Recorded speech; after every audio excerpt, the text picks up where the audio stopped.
Seorang daripada anak dia, tuan-tuan tengok, namanya Nathan, yang tengah-tengah. Dia masuk dalam gedung emasnya, sangat banyak. Tak ada siapa yang boleh masuk dalam gedung emas. Dia seorang je. Dan bila masuk, sangat sukar untuk buka kunci. Satu hari dia tengok timun emasnya banyak mana. Dia pergi masuk serangan. Dia pergi, dia buka, masuk, tutup balik, tak boleh keluar lagi. Mati dalam gedung emas. Yang tengah-tengah. Yang tengah-tengah itu mati dalam gedung emas. Sebelum mati dia tulis surat. Dia kata orang yang paling kaya tak sama bumi. Orang yang paling banyak emas atas muka bumi. Itu bagi tahu kita. Bagi tahu dia paling banyak emas. Mati kerana haus. Dia perlukan lebih. Segelas air lebih bernilai daripada seluruh emas yang dia punya.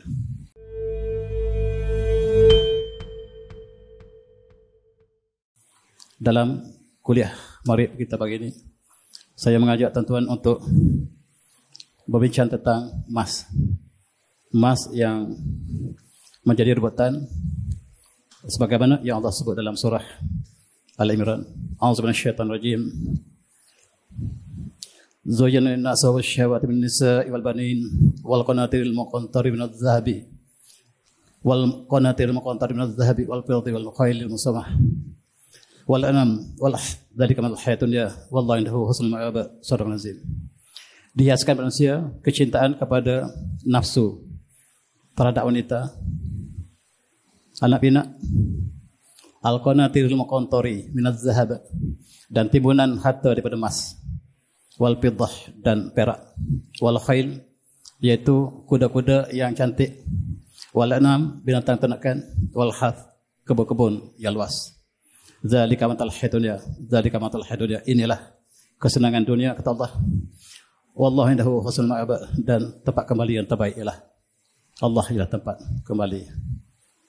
Di sini kita lihat ada perkara yang Allah sebut menjadi fitnah kepada manusia, yaitu anak pinak, wanita, harta, emas dan perak. Allah sebut secara khusus emas dan perak. Az-zahab, al-fiddah, wal khayl, kuda-kuda yang cantik, al-musawamah. Kalau kita sekarang adalah kenderaan barangkali yang kita gunakan. Dan al-anam, binatang ternak yang banyak di padang, wal harth, kebun-kebun yang luas. 3 perkara yang menjadi rebutan manusia. Tetapi itu semualah kesenangan dunia, dan kepada Allah lah tempat kembali yang terbaik. Inilah yang menjadi fitnah yang kita nak bincang hari ini. Emas dan perak. Dan perhiasan yang banyak. Wanita-wanita yang mempunyai harta yang banyak, emas, timbunan, awas. Sebab Allah memberi amaran bahawa a'udzu minasyaitonir rajim. Walladzina yaknizuna adh-dhahaba wal fidda wa la tunfiqu wa yunfiquna fi sabilillah fabashshirhum bi'adzabin alim. Surah An-Nazm, surah Taubah. Dan mereka yang menyimpan, mengumpulkan emas dan perak dan tidak dinafkahkan pada jalan Allah, maka berilah berita kepada mereka dengan azab yang pedih. Bagi mereka yang mengumpul harta yang banyak, emas, Allah sebut khusus emas dan perak, dan tidak dinafkahkan untuk jalan Allah, maka berilah berita gembira bahawa dia mendapat azab yang pedih. Emas, harta, tetapi ada hak orang miskin. Dalam harta orang kaya, ada hak orang miskin. Selagi tidak dikeluarkan zakat, harta itu tidak bersih. Bercampur antara bersih dan kotor, maka seluruh harta itu kotor. Marilah kita sama-sama ambil tiba. Dan ingat, nisab bagi emas ialah lebih kurang 85 gram daripada emas yang cukup satu haul, satu pusingan tahun Hijriah. Dan kadarnya ialah 2.5%. Apa yang berlaku sekarang ialah wang kita. Wang kertas, bukan emas. Tetapi dia disandar kepada emas, maka wang kertas juga kita bayar ikut 2.5%. Kita kias kepada emas. Tetapi sekiranya wang kertas kita ini diubah cagarannya kepada yang lain, maka bukan zakat juga berubah. Sekarang secara tradisinya wang kertas kita ini ada sandaran komoditi, yaitu emas di belakangnya, yang dikeluarkan oleh setiap negara. Dan yang inilah yang kita nak bincang hari ini. Mari kita lihat siapakah yang paling banyak mengeluarkan emas di dunia. China, Australia dan US sebagainya. Mereka adalah yang memiliki emas dunia terbanyak. Kalau nak kira seorang yang siapakah yang paling banyak emas sekarang ini. Ketika zaman Nabi Musa AS, yang paling banyak emas ialah Qarun. Dan yang paling banyak emas hari ini juga keluarga Qarun, iaitu keluarga Rothschild. Keluarga Rothschild adalah keluarga yang paling banyak emas. Dan mereka lah yang memegang keuangan dunia hari ini. Yang kita sebut sebagai IMF, itulah keluarga Rothschild, juga daripada keluarga Qarun yang sama. Dia daripada bangsa Bani Qainuqa yang dihalau oleh Rasulullah daripada Madinah. Begitu juga dengan perak. Perak juga menjadi rebutan. Dan hari ini kita lihat perak sangat dikaitkan dengan teknologi. Dialah pengalih elektrik yang terbaik. Perak ialah pengalih yang terbaik dan dia digunakan bukan untuk sahaja perhiasan, tetapi untuk teknologi. Teknologi hari ini banyak menggunakan sumber perak.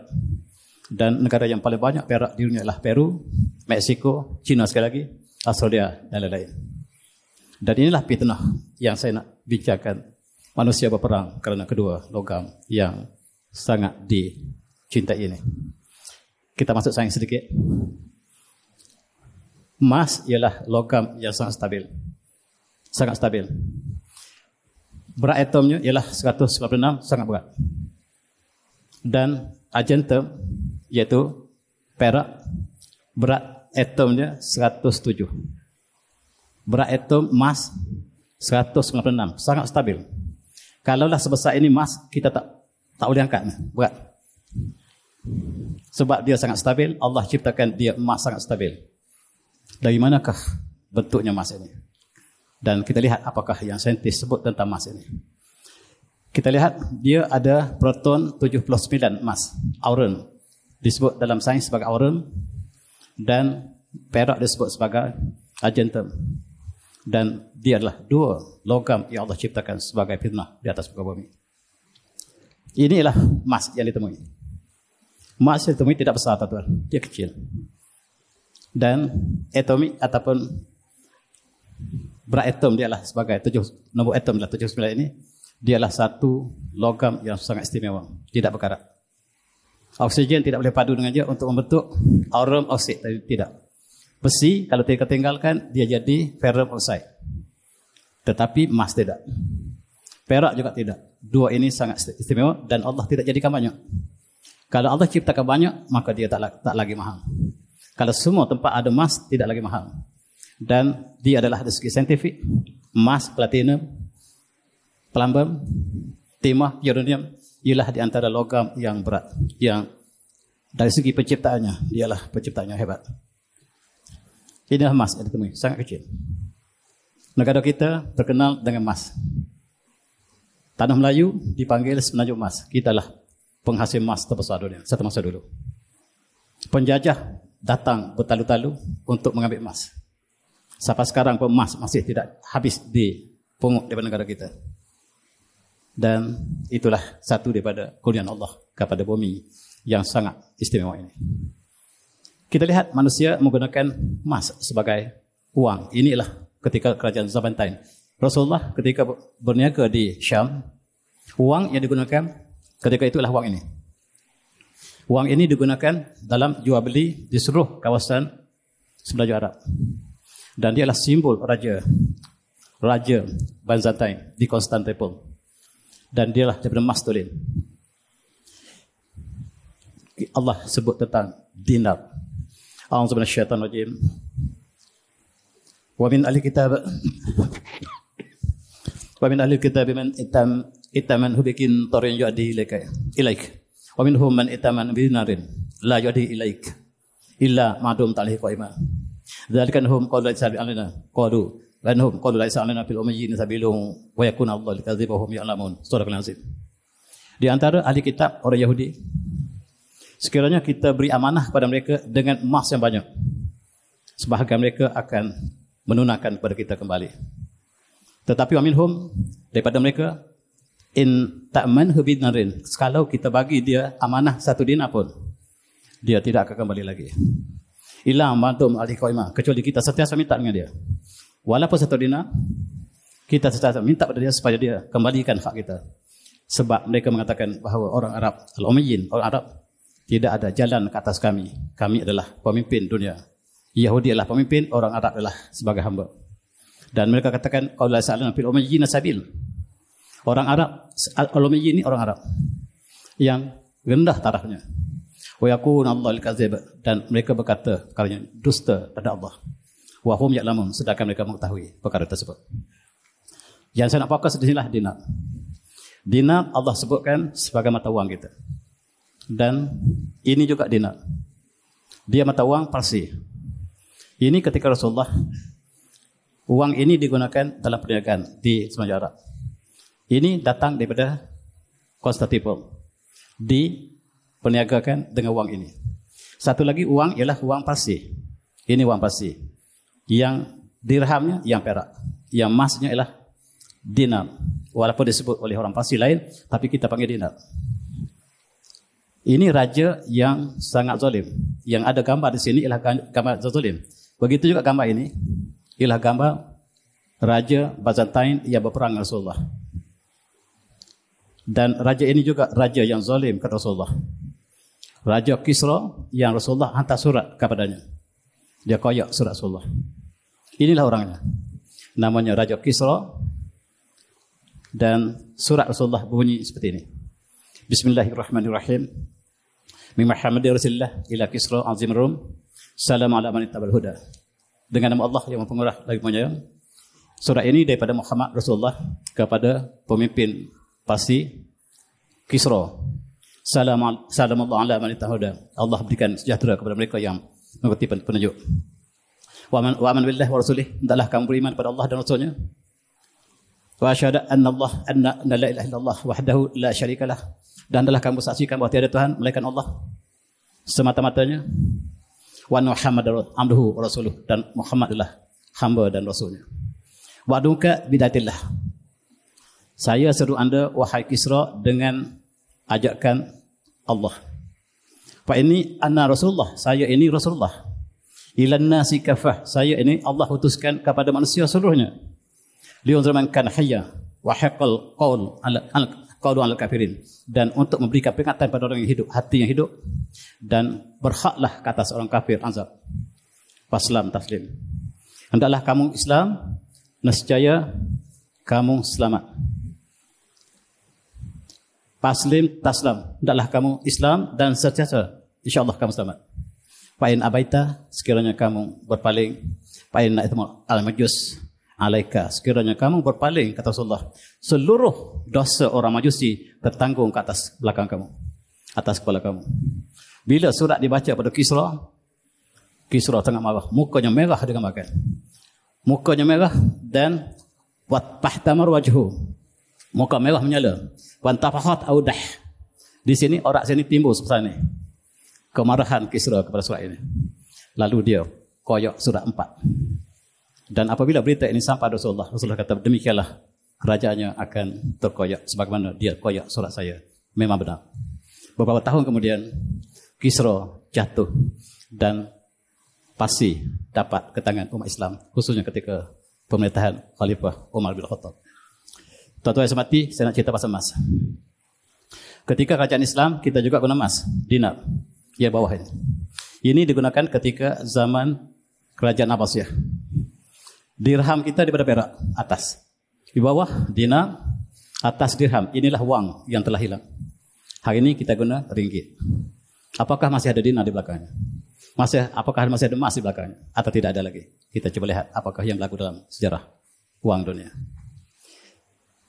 Apabila digali di Palestin ataupun di Israel, mereka nak cari bukti bahawa Israel itu, Palestin itu ialah tanah asal Yahudi. Mereka gali, semakin dalam, mereka temui timbunan emas, uang emas yang banyak. Dan uang emas ini buktinya Palestin ialah milik Islam. Mereka mencari bukti, tapi mereka tak pernah temui bukti. Tapi yang mereka temui ialah uang ketika zaman kerajaan Abbasiyah dan Umayyah. Dan tertanam dengan banyaknya. Apa sebab? Wallahu a'lam. Tetapi uang ini masih kekal. Inilah emas. Dibandingkan dengan akhlak yang mulia seperti emas. Jatuh ke lubuk 1000 tahun, ambil balik emas berkilau. Tetapi besi berkarat, bersepah di atas muka bumi. Tak ada siapa yang kisah. Sekiranya kita emas, dalam bumi orang akan cari kita. Orang akan gali kita kalau kita emas. Sebab dia sifatnya sangat istimewa. Kalau besi, orang sepak, orang tak kisah buat pergi jalan. Itu ibadat untuk adik-adik. Dan pada emas sekali, negara kita, wang emas yang pertama ditemui, yang melambangkan kerajaan Islam bertapak di mana? Kelantan. Ditemui wang emas yang pertama negara kita, bertarikh pada tahun 577 Hijriah ataupun pada 1181 Hijrah. Masih. Maksudnya sebelum Melaka yang ditubuhkan dalam kurun ke-15, di Kelantan sudah ada kerajaan Islam yang melaksanakan hukum Islam pada kurun ke-12. Dan inilah bukti bahawa Islam bertapak dan bertahta. Maksudnya dilaksanakan hukum Islam. Sebab di sini tuliskan kerajaan Islam. Dan ditulis di belakangnya Al-Julus Al-Kelantan. Apa maksud Al-Julus Kelantan? Sukar untuk terfaham. Sebab dipahami ketika itu. Dan Kelantan itu disebut Kelaten. Bukan Kelantan, Kelaten. Tuan-tuan boleh baca itu, Kelaten. Inilah wang emas yang membuktikan bahawa Islam menjadi kerajaan pertama negara kita, Kelantan. Selain Mekah yang kita sangat sini, itu Islam pertama bertapak di situ. Tuan-tuan, satu lagi kelebihan emas berbanding dengan wang ringgit. Wang kertas ini, bila kita menetasi sebuah negara, dia tidak sama nilai dengan emas yang asal. Kita ambil iktibar ketika umat Islam dibunuh oleh Pol Pot di Kemboja. Yang datang ke negara kita, mereka bawa emas, bukan bawa wang ringgit. Emas kekal, wang ringgit tidak kekal. Dan inilah yang barangkali dalam sejarah kita lihat bagaimanakah umat Islam dibunuh di Kemboja. Satu peristiwa yang cukup menyayat hati. Pada tahun 1975, mereka sebahagian besarnya telah dibunuh. Dan sebahagian kecilnya sepanjang kita dengan emas yang banyak. Yang siapa negara kita ini yang kaya-kaya, tuan-tuan. Yang siapa negara kita yang kaya raya. Yang mereka bawa emas, ini mereka bawa emas. Emas ini kekal harganya, tidak berubah. Dan inilah kebanyakan kawan kita yang bawa emas ini. Dan kawan saya, Dr. Mazin, ialah Presiden Persatuan Orang Bekas Kemboja yang di Malaysia. Dia menceritakan perkara yang saya sebutkan itu. Ini ialah orang yang paling kaya dunia ini. Yang paling banyak emas. Namanya keluarga Rothschild. Bagaimanakah wang kita ada hubungan dengan keluarga ini? Dia ada 5 orang anak. Dan setiap anak inilah dihantar ke setiap negeri di Eropah. Dia kuasai Amerika, ayahnya kuasai Amerika. Anaknya kuasai England, kuasai Perancis, menguasai negara-negara lain. 3 orang anaknya menguasai England, Perancis, Itali, Jerman, Austria. Orang yang paling banyak emas di dunia. Keluarga Korun yang telah hapus, muncul kembali di Amerika, muncul di Eropah sebagai orang yang paling kaya, emas paling banyak. Seorang daripada anak dia, tuan-tuan tengok, namanya Nathan, yang tengah-tengah. Dia masuk dalam gedung emasnya, sangat banyak. Tak ada siapa yang boleh masuk dalam gedung emas. Dia seorang dia. Dan bila masuk, sangat sukar untuk buka kunci. Satu hari dia tengok timbun emasnya banyak mana. Dia pergi masuk sarangan. Dia pergi, dia buka, masuk, tutup balik, tak boleh keluar lagi. Mati dalam gedung emas. Yang tengah-tengah. Yang tengah-tengah itu mati dalam gedung emas. Sebelum mati dia tulis surat. Dia kata orang yang paling kaya tak sama bumi. Orang yang paling banyak emas atas muka bumi. Itu baru tahu kita. Baru kita tahu dia paling banyak emas. Mati kerana haus. Dia perlukan lebih. Segelas air lebih bernilai daripada seluruh emas yang dia punya. Seluruh emas yang dia punya ini, dengan emas air ini, dia kata ini lebih bermakna. Dan dia mati dengan pengat surat. Yang tengah, Nathan namanya. Dialah menjajah negara kita. Dialah yang menjaga negara Britain. British itu dijajah oleh Nathan. Amerika dijajah oleh Lord Rothschild. Kita tengok bagaimana keluarga ini berperanan dalam politik dunia hari ini. Keluarga ini menguasai seluruh dunia. IMF ialah bank mereka. Setiap Eropah mereka ada bank. Mereka keluar kredikat, tuan-tuan ada kredikat, ini asal daripada keluarga ini. Di belakang mereka itu ada riba yang sangat besar. Yang Rasulullah istilahkan perang kadas. Riba muncul kembali dalam sistem moden hari ini. Mereka yang bawa. Tuan-tuan, ini ialah keluarga mereka yang telah membeli negara Amerika. Ketika Presiden George Washington, presiden pertama Amerika, dia telah dibiayai oleh orang ini, yaitu Lord Rothschild tadi, dan Amerika telah terjajah sampai hari ini. Presiden Amerika mesti ditentukan oleh keluarga Rothschild, tidak boleh orang lain. Dan dia telah membeli Amerika. Amerika terjajah sampai hari ini. Setiap presiden yang naik mesti ihsan daripada keluarga ini. Lebih dahsyat daripada kita. Kita merdeka sekurang-kurangnya. Dan kita lihat, ini ialah Nathan tadi. Dia membuka bank di England. Dia kata apa?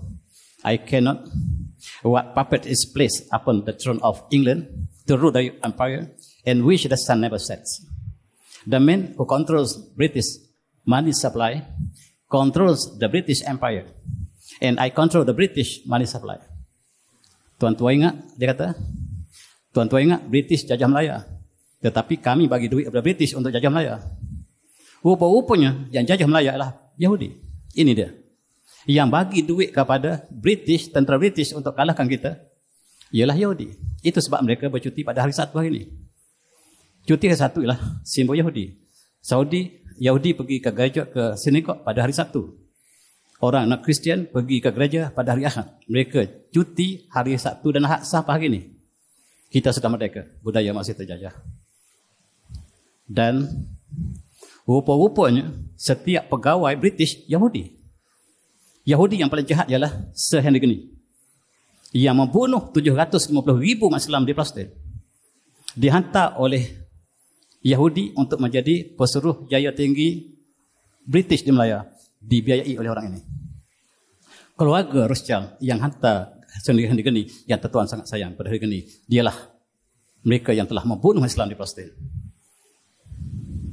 Dan ini abang dia, Jacob. Jacob mengatakan, emas yang paling banyak dunia ni kami yang punya. Kalau nak jual, ketika dia cakap ini, 500 trilion. Trilion ni berapa kosong, tuan-tuan? Kita pun tak tahu berapa kosong. Dan itulah kekayaan emas yang dipunyai oleh satu keluarga saja. Keluarga dia, kalau kumpul wang dia, lebih banyak pada separuh dunia ini. Dan itulah kekuatan mereka. Dan apa hubungan dengan US dollar? Dalam Perang Dunia Pertama, Islam bersama dengan Jerman telah kalah. Dan dua kuasa besar dunia, Islam, Osmaniyah telah kalah.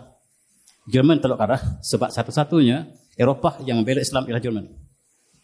Negara yang kita sebut sebagai tentera azab moden yang dipimpin oleh British, Perancis, Amerika, Rusia bergembira. Mereka mengambil seluruh wang yang ada di muka bumi.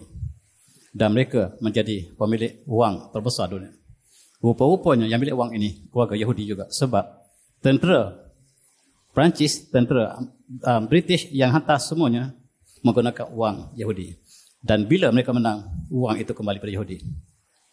Mereka membuka bank. Bank ini mereka bagi pinjam dengan interest sangat tinggi.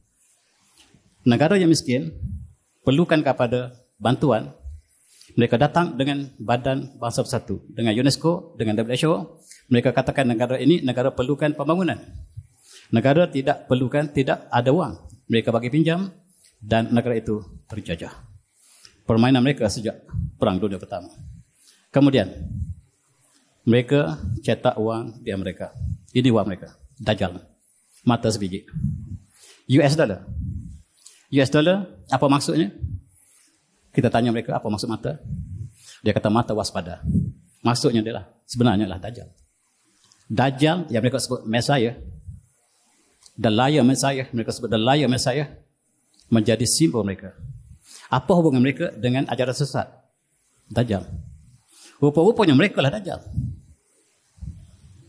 Dan mereka menggunakan piramid, simbol mereka.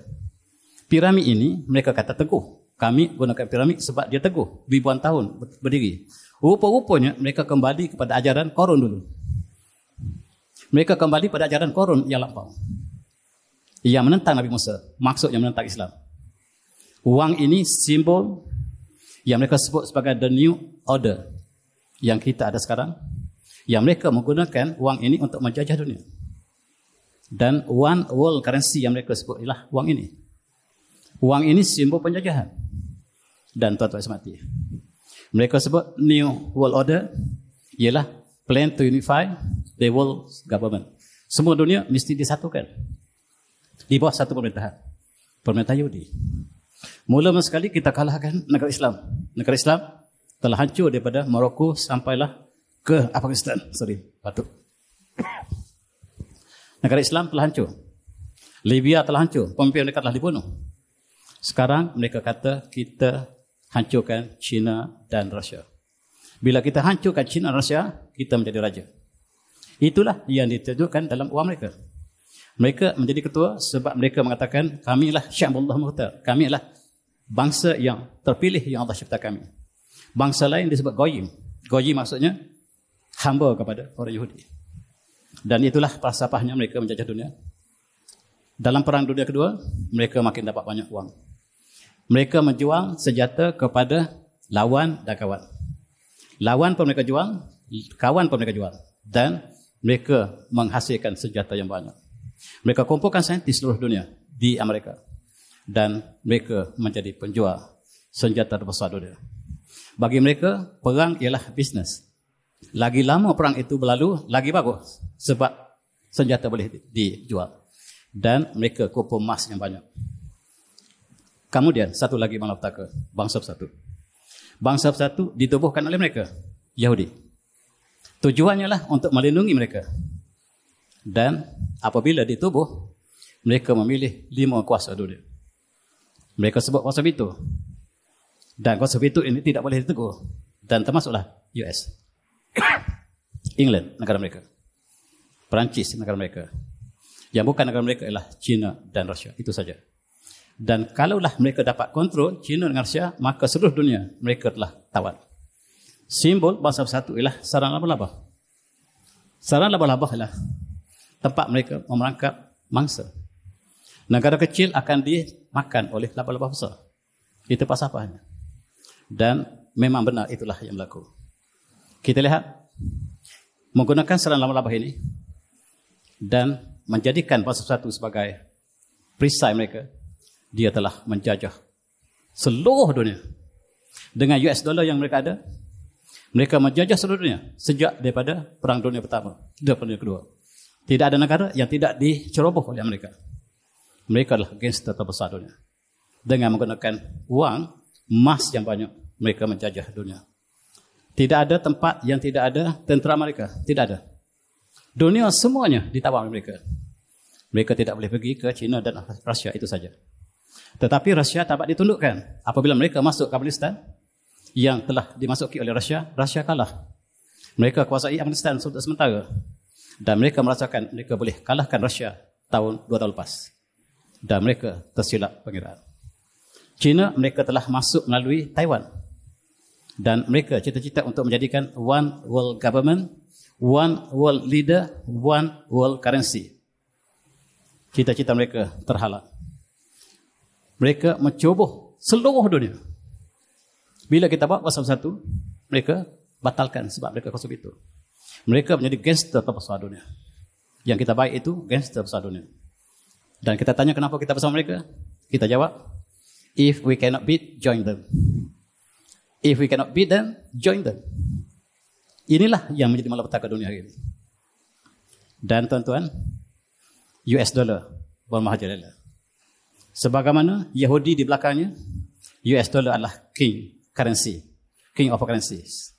Dia adalah currency yang paling stabil, yang paling kuat. Seluruh transaksi dunia mesti guna US dollar. Negara kecil terpaksa berhutang dengan US dollar. Dan lebih malang lagi, bila hubungan Amerika dengan Saudi, tiba-tiba minyak ditemui di Saudi dengan banyaknya. Ini gambar dia mereka memujuk Sultan Francis. Presiden Roosevelt memujuk Sultan Francis di atas kapal mereka.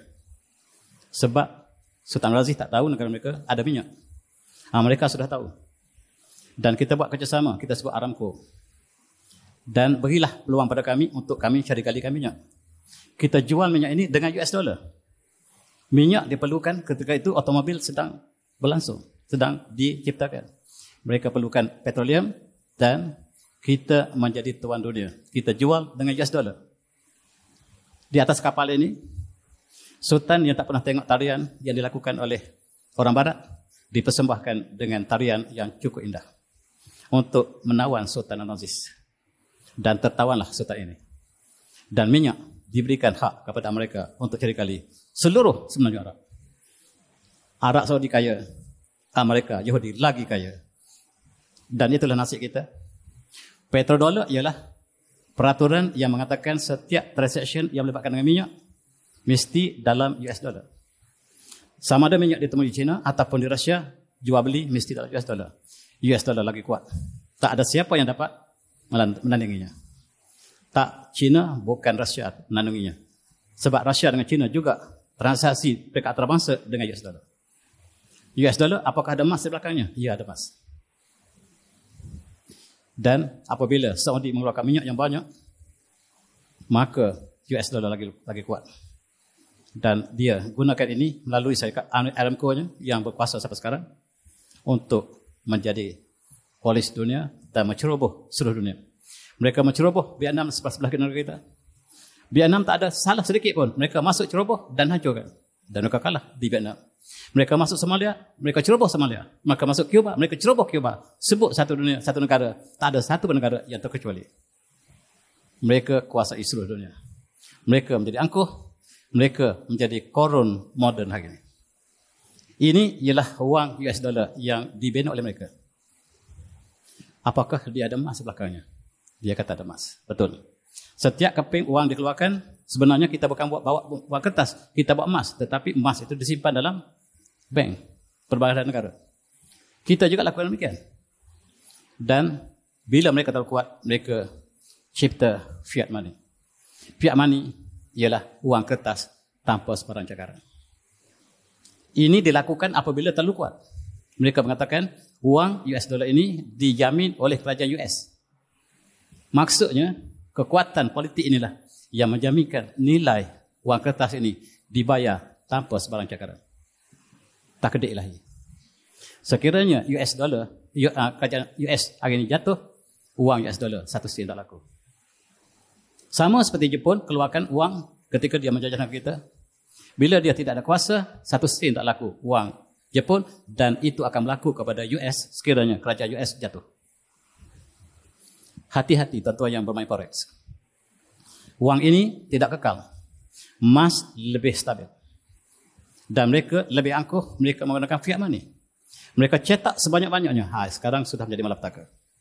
Bila wang mereka dicetak sebanyak-banyaknya, bermula pada tahun 1971, mereka cetak wang tanpa ada emas lagi. Mereka nak ceroboh seluruh dunia, mereka perlu wang dan mereka paling kuat dan US dollar menjajah dunia. Presiden yang paling bermasalah, yang penuh dengan skandal, Presiden Nixon telah mengambil langkah. Sekarang kita tak perlu lagi emas. Kita kuasa dunia, kita ketua dunia. Kita cetak uang. Kita gunakan uang fiat, fiat money. Maka sejak itu uang US dollar tidak ada sebarang nilai emas. Yang tuan main forex itu tidak ada nilai emas. Dan uang itu sangat rapuh. Tetapi kuasa politiknya menjaga uang itu masih kekal.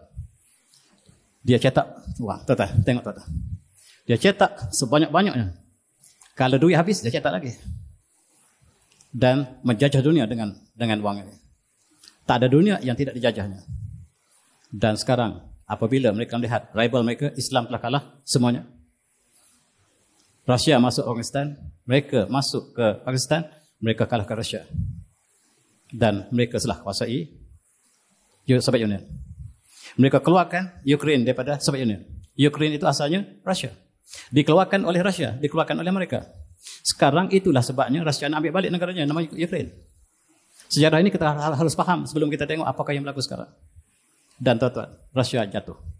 Dengan angkara Amerika, US, Soviet Union telah berpecah. Kita umat Islam gembira sebab kita harapkan kejatuhan Rusia, maka kezaliman kepada umat Islam akan berakhir. Tetapi tidak. Soviet Union jatuh, pecah pada 15 negara. Termasuklah Ukraine, termasuklah Estonia, Latvia, Lithuania, Belarus dan lain-lain. Armenia dan lain-lain. Telah pecah tapi masih kuat, masih besar. Dan mereka ingin hancurkan Rusia melalui Ukraine. Ini pemimpin mereka yang sangat jahat. Dia kata kita mesti hancurkan Rusia, apa cara sekalipun. Survival kita, apabila musuh kita utama China dengan Rusia jatuh, kita mesti hancurkan. Bagaimana nak hancurkan Rusia? Kita masuk melalui Ukraine. Dirancang 30 tahun lepas. Bukan tahun lepas yang berlaku peperangan, tetapi dirancang 30 tahun lepas. Kita masuk Ukraine. Ukraine sudah menjadi negara merdeka. Kita masuk dia dalam NATO. Dan kita boleh sampai ke sempadan Rusia. Itu perancangan keluarga Korun moden ini. Dialah keluarga Bani Qainuqa yang dihalau Rasulullah daripada Madinah. Usia dia 100 tahun sekarang. Tepat 1 tahun. Tapi masih jahat. Masih jahat. Setiap pemimpin dunia mesti diakui oleh orang ini. Tak diakui dia, tak boleh jadi pemimpin. Setiap pemimpin mesti menerima restu pada dia. Dan dialah Bani Qainuqa. Ini juga satu lagi keluarga Korun. Namanya George Soros. Dia kata, tugas kita hancurkan Rusia dengan China. Itu tugas kita. Survival. Tak boleh wujud. China dengan Rusia tak boleh wujud. Kita mesti hancurkan. Tuan-tuan tahu kenapakah CNN mengambil peranan untuk memburukkan Rusia? Sebab mereka yang rancangkan untuk hancurkan Rusia. Melalui Ukraine. Mereka lah yang merancang peperangan di Ukraine. Dan Rusia terpaksa bertindak balas. Inilah di antara Bani Qainuqa yang masih hidup, yang merancang kerusakan dunia. Dan dia menubuhkan NATO. NATO ditubuhkan oleh mereka untuk tujuan menjadi agent mereka. Untuk menghancurkan negara mana? Mereka hantar NATO ke Algeria. Hancurkan Gaddafi. Sebab Libya sangat-sangat maju. Pada pasir yang kering kontang telah diairkan dengan air pipe, sistem pipe yang sangat sempurna. Tumbuh-tumbuhan hijau menghujur seluruh Libya. Dan Amerika sangat benci. Sebab dialah negara kebajikan. Dan apabila diberikan pinjaman kepada rakyatnya, tidak ada riba. Dan Gaddafi minta kita kembali pada emas. Tolak wang US dollar. Dan akibatnya, Gaddafi dibunuh oleh NATO. Dalam berita CNN yang kita terima, dibunuh oleh rakyatnya sendiri. Dalam berita Rusia, dibunuh oleh NATO. Tuan-tuan boleh pilih yang manakah yang benar dengan penuh kajian. Yang ikhlas. Mereka masuk Ukraine melalui Poland. Yahudi masuk di sini. Dan mereka akan tuduh bahawa Rusia menyerang Ukraine. Mereka buat perangkat supaya Rusia masuk. Mereka ajak Ukraine masuk dalam NATO. Perjanjian Rusia dengan Ukraine, Ukraine tidak boleh memihak, mesti berkecuali. Sekarang dia telah belok, maka berhak diserang. Tuan-tuan sebati. Kalau begitu kami bersedia untuk memerangi NATO, kata Rusia. Kalaulah Amerika sudah masuk ke NATO, ejen mereka ke Poland, kami bersedia. Kami buat lain merah, masuk saja Ukraine, kami akan masuk Ukraine. Dan Amerika masuk Ukraine. Dan Rusia terpaksa isytiharkan peperangan. Dan diisytiharkan oleh CNN, Rusia serang Ukraine. Jauh sama sekali dengan apa yang berlaku sebenarnya. Di Malaysia, kita terima berita CNN. Dan kita ditipu hidup-hidup.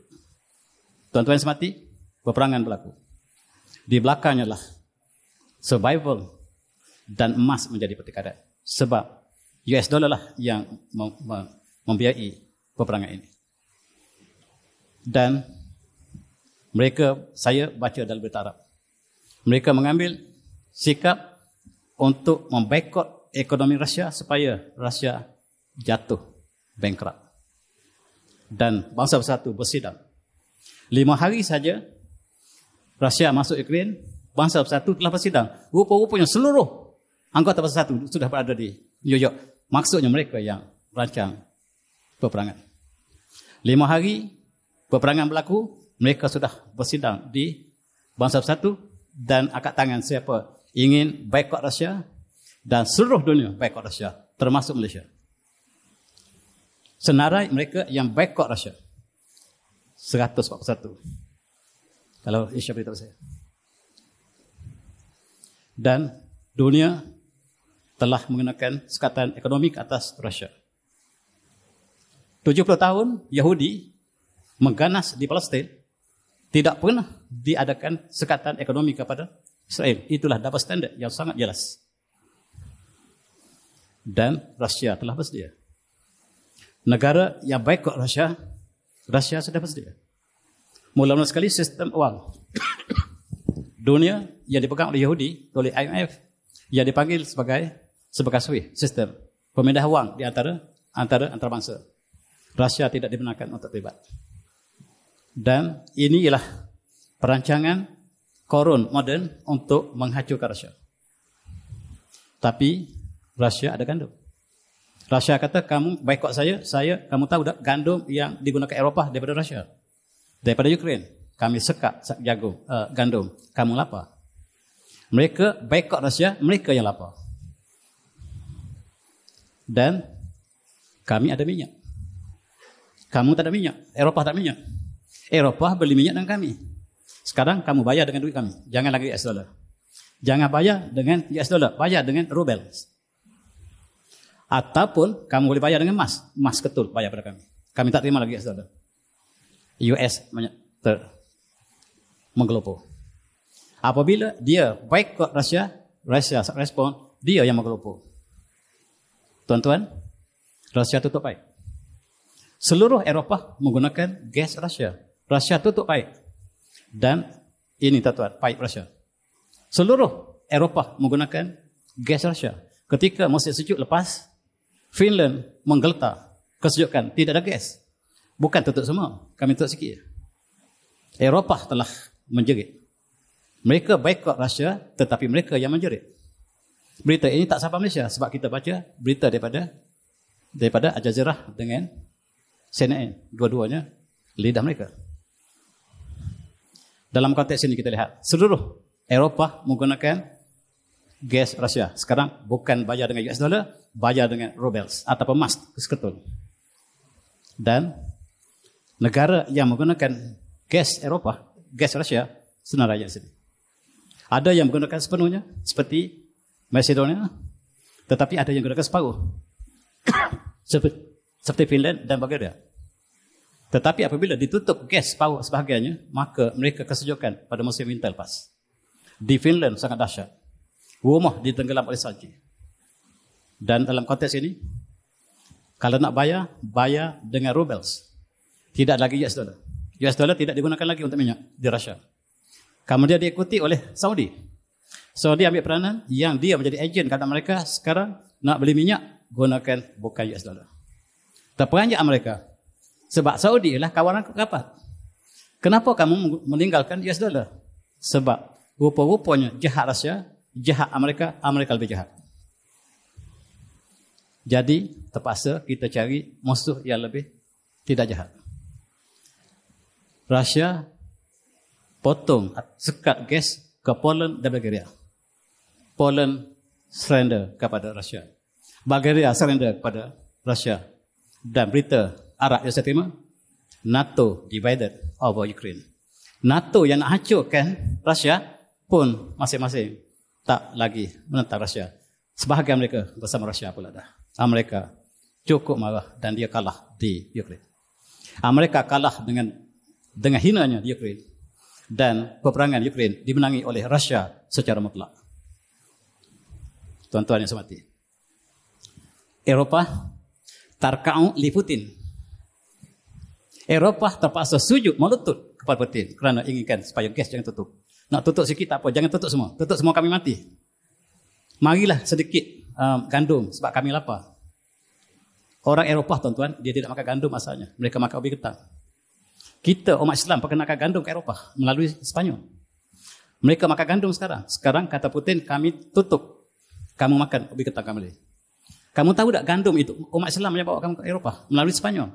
Kamu asalnya makan ubi ketan. Sekarang kamu makan ubi ketan kembali. Dan Eropah terpaksa melutut ke Putin. Sekarang tindakan yang kedua. Rusia remove seluruh aset dia dalam US dollar menyebabkan Amerika sangat terkesan. Sangat terkesan dengan apabila Rusia keluarkan seluruh aset US dollar. Dan McDonald ditukar tidak lagi menggunakan McDonald, menggunakan nama Rusia. Menggunakan Rubels. Starbucks juga, simbol Yahudi. Ditukar menjadi Zabak. Bukan lagi Starbucks. Menggelupur Amerika dengan sebuah benua, sebuah negara Rusia yang boikot McDonald dengan Starbucks saja sudah menggelupur. Dan mereka cari pasal, mereka masuk ke Taiwan. Amerika sekali lagi masuk ke Ukraine, mereka masuk ke Taiwan. Tujuannya lah untuk supaya China datang berperang di Taiwan. Tengok jahat. Dan Taiwan itu asalnya China punya. Sebagaimana Ukraine ialah kepunyaan Rusia. Dan mereka sekarang lakukan provokasi di Taiwan. Dan mereka melakukan provokasi di Turki. Tuan-tuan, cuba tengok apabila kita kalah dalam Perang Dunia Pertama. Turki telah dihina sebagai rupa. Negara Turki, pulau-pulau Turki diserahkan kepada Greece, musuh kita. Sedangkan Greece itu asalnya Osmania.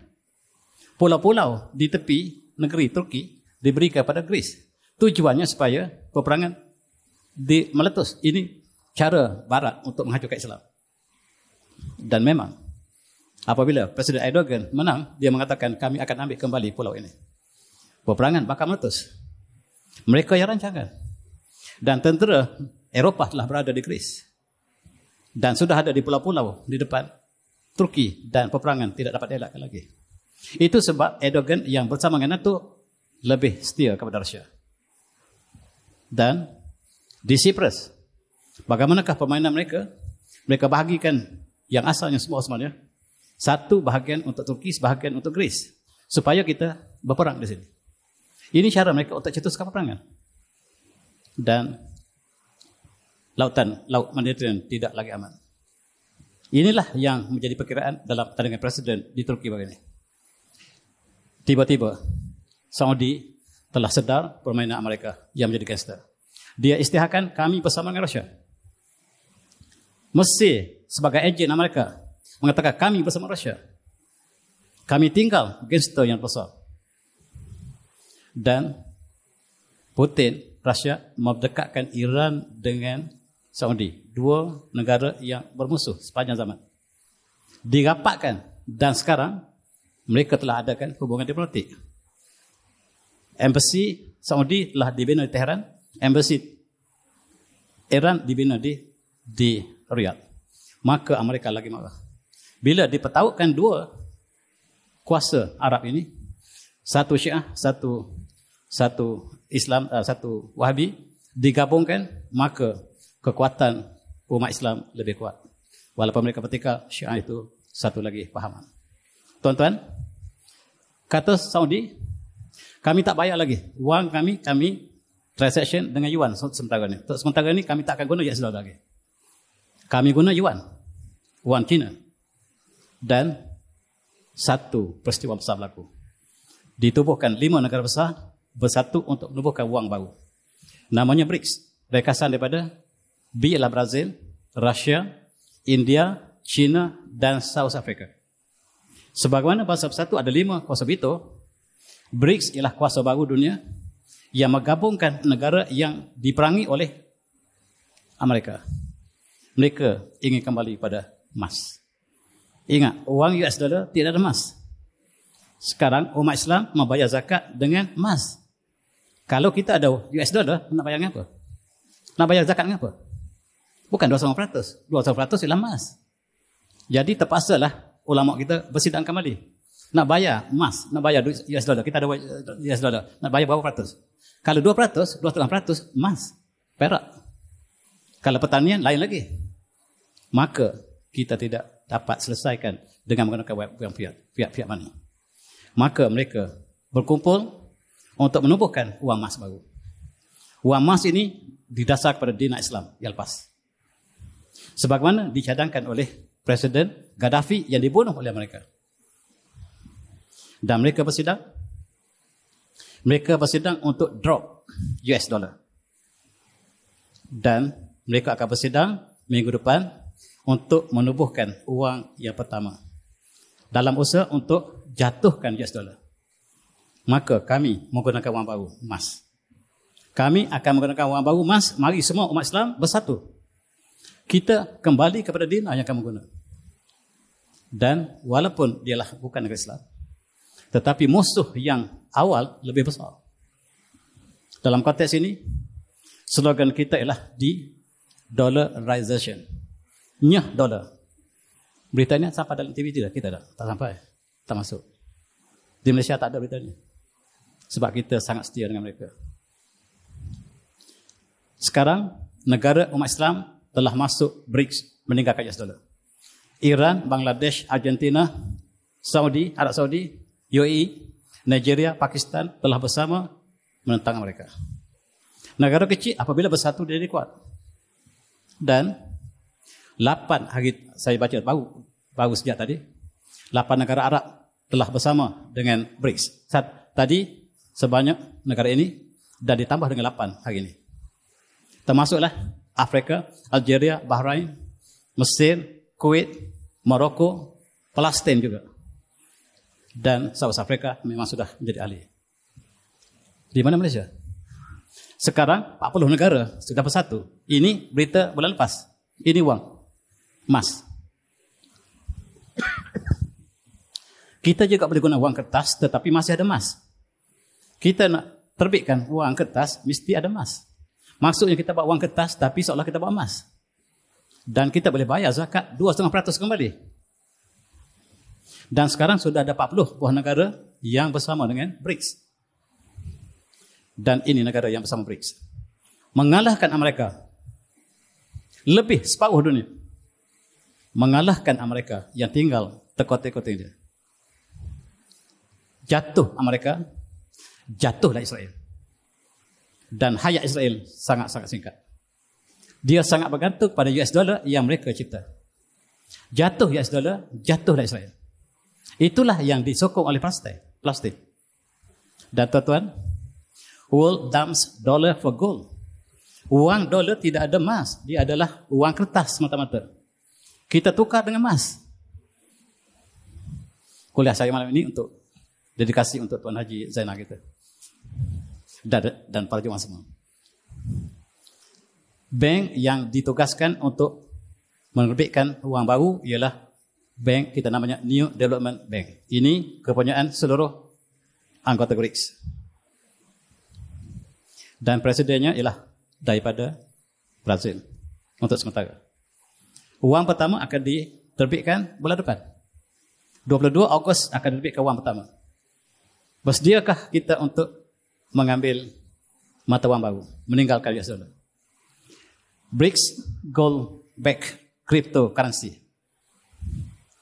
Dan ini akan dikeluarkan katanya selewat-lewatnya pada 2024 dan saya dengar bulan Ogos ini. Dan petrodolar mati. Wang petrodolar yang diniagakan untuk seluruh petroleum sekarang telah hilang. Tidak ada lagi.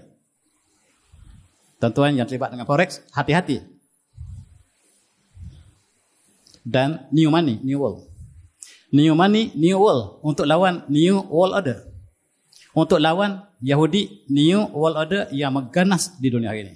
Kita bersama-sama negara yang dikhianati membentuk new world, new money, new world, dan kita lawan ini. US dollar inilah yang kita lawan. Dan the fall of America, the ends of America. Sekarang terbit buku yang banyak, the ends of America sebab dolar. Petrodolar telah hancur, maka Amerika jatuh. Jatuh Amerika, jatuh Israel. Jatuh Amerika, jatuh Israel. Sebab Israel bergantung kepada dahan yang mereka bina Amerika.